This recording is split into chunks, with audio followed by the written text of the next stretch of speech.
بسم اللہ الرحمن الرحیم۔ السلام علیکم ورحمۃ اللہ وبرکاتہ۔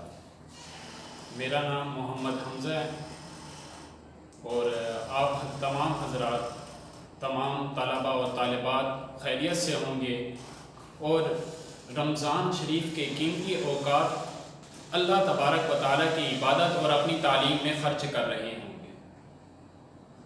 تو آج کے ہم لیکچر کا سٹارٹ کرتے ہیں۔ میں اسلامیات پڑھاؤں گا۔ اسلامیات میں سب سے بنیادی باتیں جو ہیں، دیکھیں ہم سب اللہ تبارک و تعالیٰ کا شکر ہے کہ مسلمان ہیں، اور یہ اللہ تبارک و تعالیٰ کا بہت بڑا احسان ہے۔ اس سے بڑھ کر اس دنیا میں ہمارے اوپر اللہ تبارک و تعالیٰ کا کوئی احسان نہیں، کوئی نعمت نہیں، اس لیے کہ اسی اسلام کی وجہ سے ہی آخرت والے دن، آخرت کے دن فیصلہ ہوگا کہ کون شخص جنت میں جائے گا اور کون سا شخص جہنم میں جائے گا۔ تو ہم ابتدا کرتے ہیں کہ اسلام کا ابتدائی تعارف، اسلام ہے کیا چیز، اسلام کس چیز کا ہمیں حکم دیتا ہے، اسلام ہمیں کس چیز کی تعلیم دیتا ہے، اس کے بارے میں ہم پڑھیں گے۔ سب سے پہلی بات یہ ہے کہ اسلام ایک مکمل ضابطۂ حیات ہے۔ اسلام ایک مکمل ضابطۂ حیات ہے۔ اسلام اور دوسرے دینوں کے اندر، دوسرے مذاہب کے اندر، چاہے وہ عیسائیت ہو، چاہے وہ یہودیت ہو، چاہے وہ ہندو مت ہو، بدھ مت ہو، سکھ ہو، کوئی بھی مذہب ہو، ان میں بنیادی فرق یہ ہے کہ اسلام ہمیں مکمل ضابطۂ حیات دیتا ہے۔ اسلام صرف ہمیں یہ نہیں کہتا کہ تم عبادت ہی کرتے رہو، 24 گھنٹے مصلی بچھا کر اللہ تبارک و تعالیٰ کی عبادت ہی کرتے رہو، دنیا جہاں سے ہٹ جاؤ، کٹ جاؤ، اپنے گھر بار سے کٹ جاؤ۔ لا رہبانیت فی الاسلام، حدیث شریف میں ہے، آپ علیہ السلام نے فرمایا کہ اسلام کے اندر رہبانیت نہیں ہے، یعنی اپنے گھر بار کو، اپنے محلے کو، اپنے عزیز و اقارب کو چھوڑ کر انسان سب لوگوں سے کٹ کر تنہائی میں چلا جائے، گوشہ نشینی میں چلا جائے اور اللہ تبارک و تعالیٰ کی عبادت کرنے لگے۔ یہ اسلام کے اندر جائز نہیں ہے۔ تو اسلام کا ایک بنیادی جو بات ہے وہ یہ ہے کہ یہ ایک اسلام جو ہے مکمل ضابطۂ حیات ہے۔ اس کو اگر ہم تقسیم کرنا چاہیں کہ اسلام کے جو احکامات ہیں وہ ہمیں کن کن چیزوں کے اندر ہماری رہنمائی کرتے ہیں، تو ہم بنیادی طور پر 5 چیزوں میں اسے تقسیم کر سکتے ہیں۔ سب سے پہلا ہے عقائد، کہ عقائد ہمارے درست ہو جائیں کہ اس کائنات کو پیدا کرنے والا ایک ذات ہے، وہ اللہ تبارک و تعالیٰ کی ذات ہے، وہی اسی کو اقتدار اعلیٰ حاصل ہے، اس کے علاوہ کوئی دوسرا کوئی معبود نہیں ہے۔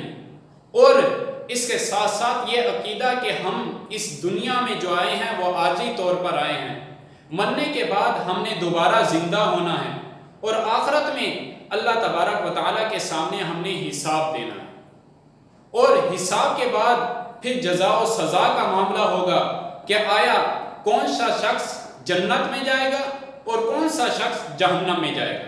یہ ہے پہلی بات، کہ اسلام کی پہلی بات ہے عقائد، کہ ہمارے عقائد درست ہو جائیں۔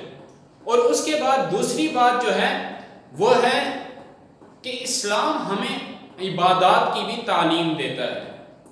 دیکھیں میرے طلباء و طالبات، کہ اللہ تبارک و تعالیٰ نے جب ہمیں پیدا کیا ہے، خود قرآن مجید میں اللہ تبارک و تعالیٰ نے فرمایا ما خلقت الجن والانس الا لیعبدون، کہ میں نے انسان اور جن کو صرف اور صرف اپنی عبادت کے لیے پیدا کیا۔ تو اللہ تبارک و تعالیٰ نے ہمیں عبادت کرنے کا طریقہ بھی بتا دیا کہ کیسے میں تم سے راضی ہوں گا، کیسے تم میری عبادت کرو گے۔ اس کے لیے کیا ہے کہ سب سے پہلے اسلام، کہ ہم 5 وقت کی نماز پڑھنے والے بن جائیں، اس کے بعد روزہ، زکوٰۃ، حج، یہ اس طرح کے جتنے بھی احکام ہیں یہ اسلام نے ہمیں دیے ہیں اور یہ عبادات کہلاتے ہیں۔ اور تیسری جو بات ہے وہ ہے اخلاقیات، کہ ہمارے اخلاق اچھے ہو جائیں، کہ میرا بولنا اور میرا گفتگو کرنا، میرا اپنے گھر والوں کے ساتھ رویہ اور میرے دل کے حالات کیسے ہیں وہ اچھے ہو جائیں، میں جو سوچتا ہوں وہ اچھا سوچوں، میں جو بات کرتا ہوں وہ اچھی بات کروں، اور دوسروں سے بھی دوسروں کو نقصان پہنچانے والا نہ بنوں۔ اس لیے آپ علیہ السلام نے فرمایا المسلم من سلم المسلمون من لسانہ و یدہ، مسلمان وہ ہے جس کی زبان سے اور ہاتھ کی ایذا سے دوسرا مسلمان محفوظ رہے۔ یہ ہمارے اخلاقیات ہیں کہ میں کسی دوسرے مسلمان کے بارے میں میرے دل کے اندر کوئی کینہ نہ ہو، حسد نہ ہو، بغض نہ ہو، عداوت نہ ہو، میں جھوٹ نہ بولوں، سچ کی تعلیم دوں، امانت داری اختیار کروں۔ یہ تمام کی تمام باتیں جو ہیں یہ اخلاقیات کے اندر آتی ہیں۔ یہ 3 باتیں ہو گئی، سب سے پہلے عبادت، عقائد، پھر اس کے بعد عبادات، پھر اس کے بعد اخلاقیات۔ اب تیسرے نمبر پر آتے ہیں معاملات، کہ ہم جب رہتے ہیں اس دنیا کے اندر، اس دنیا سے ہم کٹ نہیں سکتے، بلکہ ہم اس دنیا کے اندر رہیں گے، لوگوں کے ساتھ رہیں گے، تو لوگوں کے ساتھ ہمارے معاملات کیسے ہوں؟ میرے والدین کے میرے ساتھ کیسے معاملات ہیں؟ اگر میری اولاد ہے تو اس اولاد کے ساتھ میرے کیسے معاملات ہونے چاہیے اور ان کے کیا کیا حقوق ہیں؟ اگر میں ایک کاروباری شخص ہوں تو میں کاروبار کے اندر لین دین کس طرح کرتا ہوں، اس کی اسلام نے ہمیں تعلیم دی ہے۔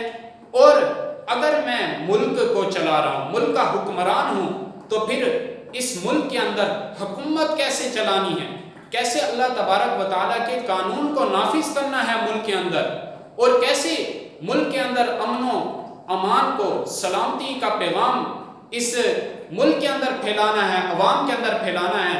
یہ کیا ہے؟ یہ ساری کی ساری باتیں معاملات کے اندر آ جاتی ہیں۔ اور اس کے بعد 5ویں نمبر پر ہے معاشرت، کہ میری معاشرت کیسے ہے، رہن سہن میرا کیسے ہے، کہ میری وجہ سے کسی دوسرے شخص کو کوئی تکلیف نہ ہو، کہ اگر میں سلام کرتا ہوں تو سلام کرنے کا کیا طریقہ کار ہے، اگر میں اپنے والدین کی خدمت کرتا ہوں تو والدین کی خدمت کرنے کا کیا طریقہ کار ہے، اور اگر میں گھر بار میں رہتا ہوں اپنی بیوی بچوں کے ساتھ ملنے کا اور ان کے حقوق ادا کرنے کا کیا طریقہ کار ہے، یہ تمام کی تمام باتیں اسلام ہمیں بتاتا ہے۔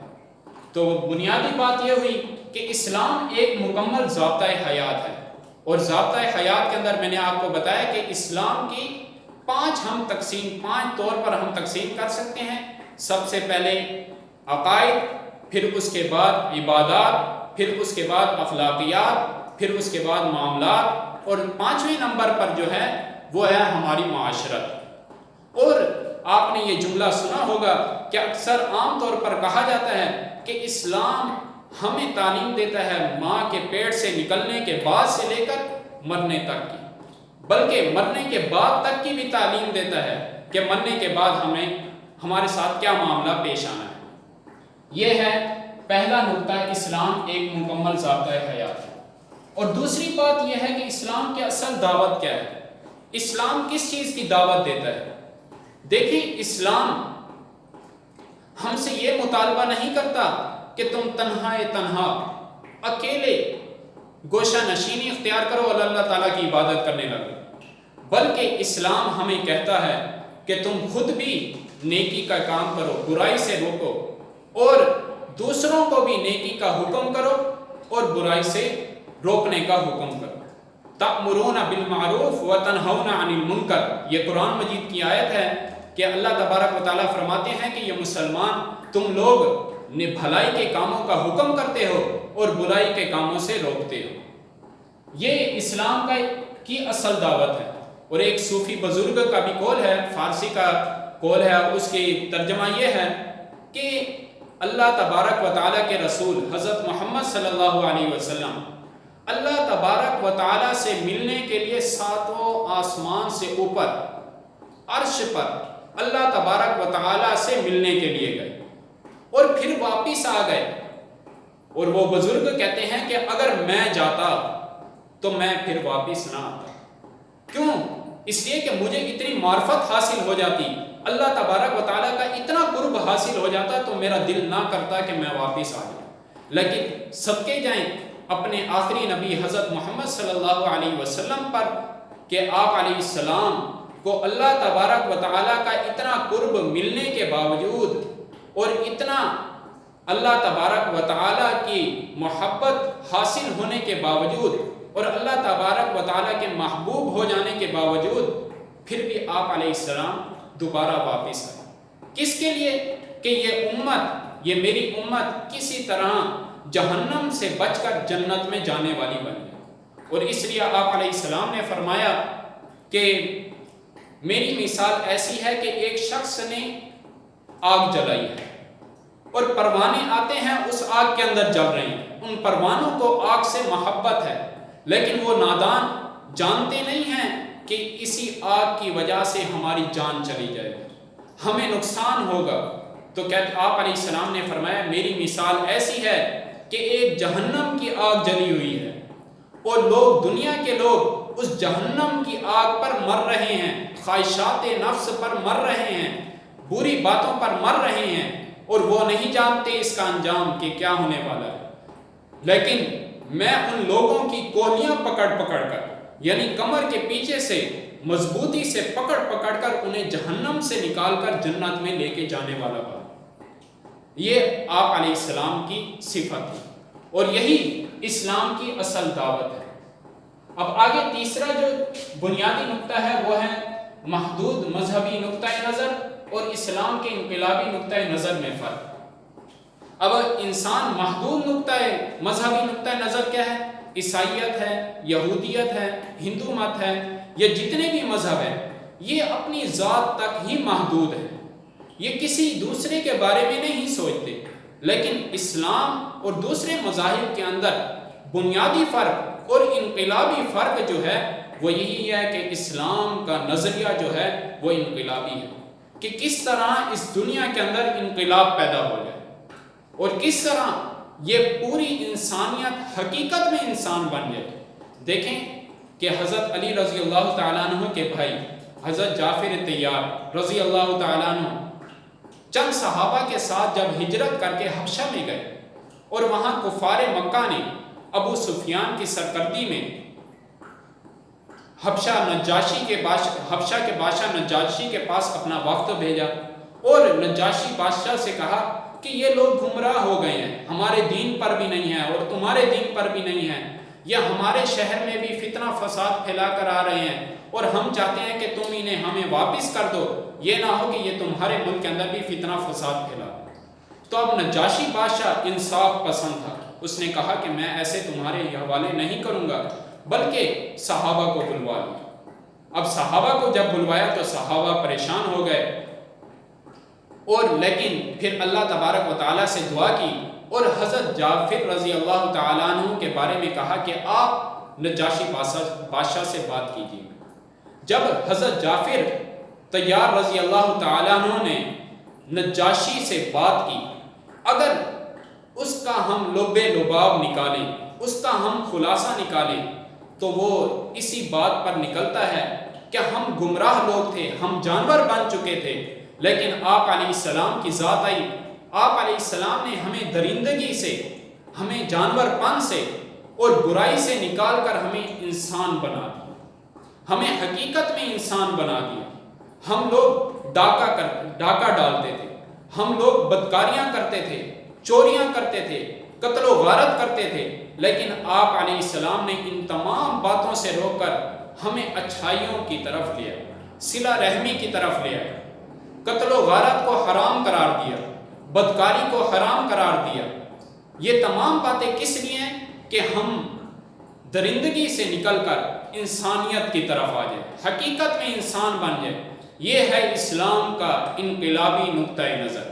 اور قرآن مجید کے اندر سورۃ التین کی آیت ہے، اللہ تبارک و تعالیٰ نے فرمایا لَقَدْ خَلَقْنَا الْإِنسَانَ فِي أَحْسَنِ تَقْوِيمٍ ثُمَّ رَدَدْنَاهُ أَسْفَلَ سَافِلِينَ، کہ ہم نے انسان کو بہت خوبصورت پیدا کیا، بہت حسین پیدا کیا، لیکن ثُمَّ رَدَدْنَاهُ أَسْفَلَ سَافِلِينَ، لیکن اپنی برے اعمال کی وجہ سے یہ انسان انسانیت کے دائرے سے نکل کر اور بلکہ جانوروں سے بھی نیچے چلا گیا۔ إِلَّا الَّذِينَ آمَنُوا وَعَمِلُوا الصَّالِحَاتِ، مگر وہ لوگ جو اللہ پر ایمان لے آئے اور انہوں نے نیک اعمال کیے۔ یہی اسلام کا انقلابی نقطۂ نظر ہے۔ آخری ہے اسلامی نظریہ حیات۔ اب اسلامی نظریہ حیات کیا ہے؟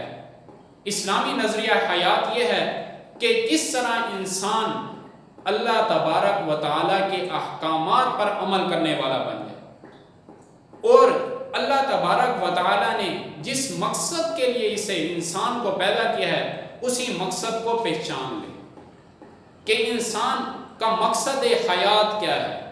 انسان کا مقصد حیات اللہ تبارک و تعالیٰ کی عبادت ہے، اور انسان کو اللہ تبارک و تعالیٰ نے زمین کے اندر اپنا نائب اور خلیفہ بنا کر بھیجا، اور حقیقت میں انسان اللہ تبارک و تعالیٰ کا خلیفہ بن جائے۔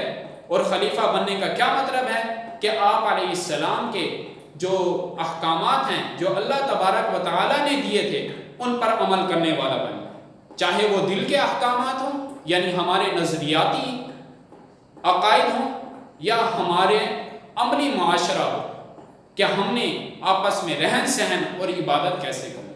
یہ ہے اسلامی نظریہ حیات۔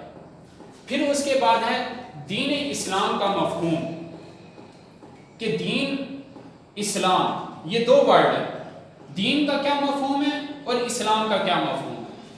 اب دین کے بنیادی تصورات یعنی دین کے ہم ڈکشنری کے اندر جتنے بھی ہم لغوی معنی دیکھیں گے اس کے، تو ان تمام کا اگر لب لباب نکالا جائے اور قرآن مجید کا مطالعہ کیا جائے تو ہمیں چند چار بنیادی تصورات ہمیں دین سے ملتے ہیں کہ دین کے بنیادی تصورات کیا ہیں۔ سب سے پہلے ہے غلبہ و اقتدار، ان الحکم الا للہ، کہ اللہ تبارک و تعالیٰ نے فرمایا کہ اس دنیا کے اندر حکم جو ہے، اقتدار اعلیٰ جو حاصل ہے، فیصلہ جو چلے گا وہ صرف اور صرف کس کا چلے گا؟ اللہ تبارک و تعالیٰ کا چلے گا۔ یہ ہے غلبہ و اقتدار۔ اس کے بعد ہے اطاعت، کہ انسان اس دنیا کے اندر اللہ تبارک و تعالیٰ کی اطاعت کرے اور اللہ تبارک و تعالیٰ کا حقیقت میں بندہ بن جائے، اللہ تبارک و تعالیٰ کا محبوب بن جائے۔ وہ کس طرح؟ آپ علیہ السلام کے لائے ہوئے طریقوں پر عمل کر کے۔ تیسری بات کہ نظام فکر و عمل، کہ ہماری سوچ بھی اچھی ہو جائے، کہ ہماری سوچ وہ ہو جو ہمارے نبی نے ہمیں دی تھی، اور ہمارا عمل وہ ہو جو ہمارے نبی نے ہمیں دیا تھا۔ دیکھیں آج ہم لوگ ترقی کے خواہاں ہیں، ہم لوگ ترقی کرنا چاہتے ہیں، لیکن اس طور پر ترقی کرنا چاہتے ہیں کہ ہم اسلام کو پس پشت ڈال دیں۔ دیکھیں اسلام کو ہم پس پشت ڈال کر، اسلام کو ہم سائڈ میں رکھ کے، اسلام کو ہم مسجد کے اندر بند کر کے ہم ترقی ہرگز نہیں کر سکتے۔ ہمیں اپنا ماضی دیکھنا ہوگا۔ اقبال نے اس لیے کہا تھا، دکھا دے اے تصور پھر سے صبح و شام تو، دوڑ پیچھے کی طرف اے گردش ایام تو، اے گردش ایام تو پیچھے کی طرف دوڑ، یعنی اے انسان تو نے اگر ترقی کرنی ہے تو ترقی کرنے کے لیے یہ ہے کہ تو اپنے آباء و اجداد کے طریقے پر عمل کرنا شروع کر دے، یعنی جس طرح وہ دین اسلام پر عمل کرتے تھے، جس طرح ان کی فکر، سوچ اور عمل اسلام کے مطابق تھا، اسی طرح اپنی سوچ اور عمل انسان اسلام کے مطابق بنا۔ اور چوتھی چیز جو دین کے بنیادی تصورات میں ہمیں ملتی ہے وہ ہے جزا اور سزا، کہ جزا اور سزا یعنی اس دنیا کے اندر ہم جو بھی کام کر رہے ہیں، جتنے بھی کام کر رہے ہیں، ہم یوں سمجھ لیں کہ یہ دنیا ہمارے لیے ایگزامینیشن ہال ہے، اس کا نتیجہ ہمیں آخرت میں ملنے والا ہے۔ وہ آخرت میں کیسے ملے گا؟ یا تو جنت ملے گی یا تو کیا ہے؟ جہنم میں جائے۔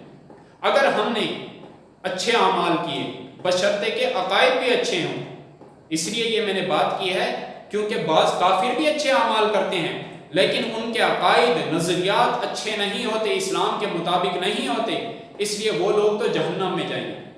ہمارے عقائد درست ہوں اور اس کے بعد ہمارے اعمال درست ہوں گے تو ہم جنت میں جانے والے بن جائیں گے، اور اگر ہمارے اعمال درست نہیں ہوں گے تو پھر ہم لوگ جہنم میں جانے والے بن جائیں گے۔ یہی جزا اور سزا یہ قیامت والے دن ہوگی، اور اللہ تبارک و تعالیٰ قیامت والے دن انسانوں کے درمیان اور بنی آدم کے درمیان فیصلہ کرے گا۔ یہ دین کے بنیادی تصورات ہیں اور قرآن کی اصطلاح میں دین سے یہی باتیں نکلتی ہیں۔ اس کے بعد آ جاتا ہے اسلام کا لفظ۔ اسلام کا لغوی معنی کیا ہے؟ اسلام کا لغوی معنی ہے اپنے آپ کو سپرد کر دینا، اپنے آپ کو کسی کے سپرد کر دینا۔ اب سورۃ بقرہ کے اندر، یہ پہلے سپارے کے آخری رکوع کے اندر، اللہ تبارک و تعالیٰ نے حضرت ابراہیم علیہ السلام سے فرمایا اسلم، اے ابراہیم اپنے آپ کو سپرد کر دے۔ تو حضرت ابراہیم علیہ السلام نے فرمایا اسلمت لرب العالمین، کہ میں نے دونوں جہان کے پروردگار کے سامنے اپنے آپ کو سپرد کر دیا، یعنی میری نہیں چلے گی بلکہ اس رب دو جہاں کی چلے گی۔ یہ ہے اسلام کا لفظی معنی۔ اب ان تمام باتوں کے بعد ہم آتے ہیں اہل مغرب کی طرف کہ یورپ کے اندر کیا واقعہ پیش ہوا۔ یورپ کے اندر الحاد یعنی اللہ تبارک و تعالیٰ کی تصور کا انکار، اللہ تبارک و تعالیٰ کی ذات کا انکار، یہ کیسے پیش آیا؟ آج یورپ کے اندر الحاد، سیکولرزم حد سے زیادہ بڑھتی چلی جا رہی ہے۔ اس کا بنیادی مسئلہ کیا ہے؟ وہ یہ ہے کہ عیسائیت انہیں دنیا کے اندر رہنے کا کامل نظام نہیں دے سکی۔ عیسائیت کے اندر، میں نے جیسے پہلے بھی آپ کو بتایا تھا کہ عیسائیت کے اندر، کرسچینیٹی کے اندر اور یہودیت کے اندر جتنے بھی مذاہب ہیں، ان کے اندر صرف محدود مسائل ہیں، محدود احکامات ہیں، لیکن مکمل دنیا کے اندر رہنے کی، میں نے کیسے کھانا ہے، کیسے پینا ہے، کیسے پہننا ہے، کیسے رہنا ہے، کیسے حکومت چلانی ہے اور کیسے ترقی کرنی ہے، ان تمام باتوں کے احکامات نہیں تھے۔ تو عیسائیت جب اہل یورپ کو، مغربی لوگوں کو، مغربی سائنسدانوں کو دین کی طرف سے بنیادی تصورات اور باتیں نہیں بتا سکی، تو وہاں کے سائنسدانوں نے مذہب کا ہی انکار کر دیا اور انہوں نے کہہ دیا کہ یہ دنیا خود بخود وجود میں آ گئی ہے، یہ خود بخود وجود میں آ گئی ہے، یہ جہان جو ہے یہ خود بخود چل رہا ہے، اس جہان کو چلانے والا کوئی نہیں ہے۔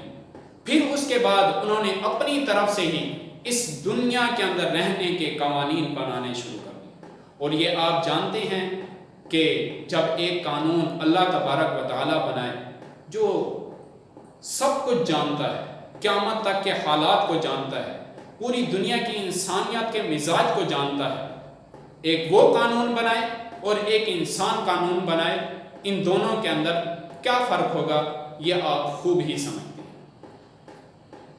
بس اب مجھے اجازت دیجیے۔ السلام علیکم ورحمۃ اللہ وبرکاتہ۔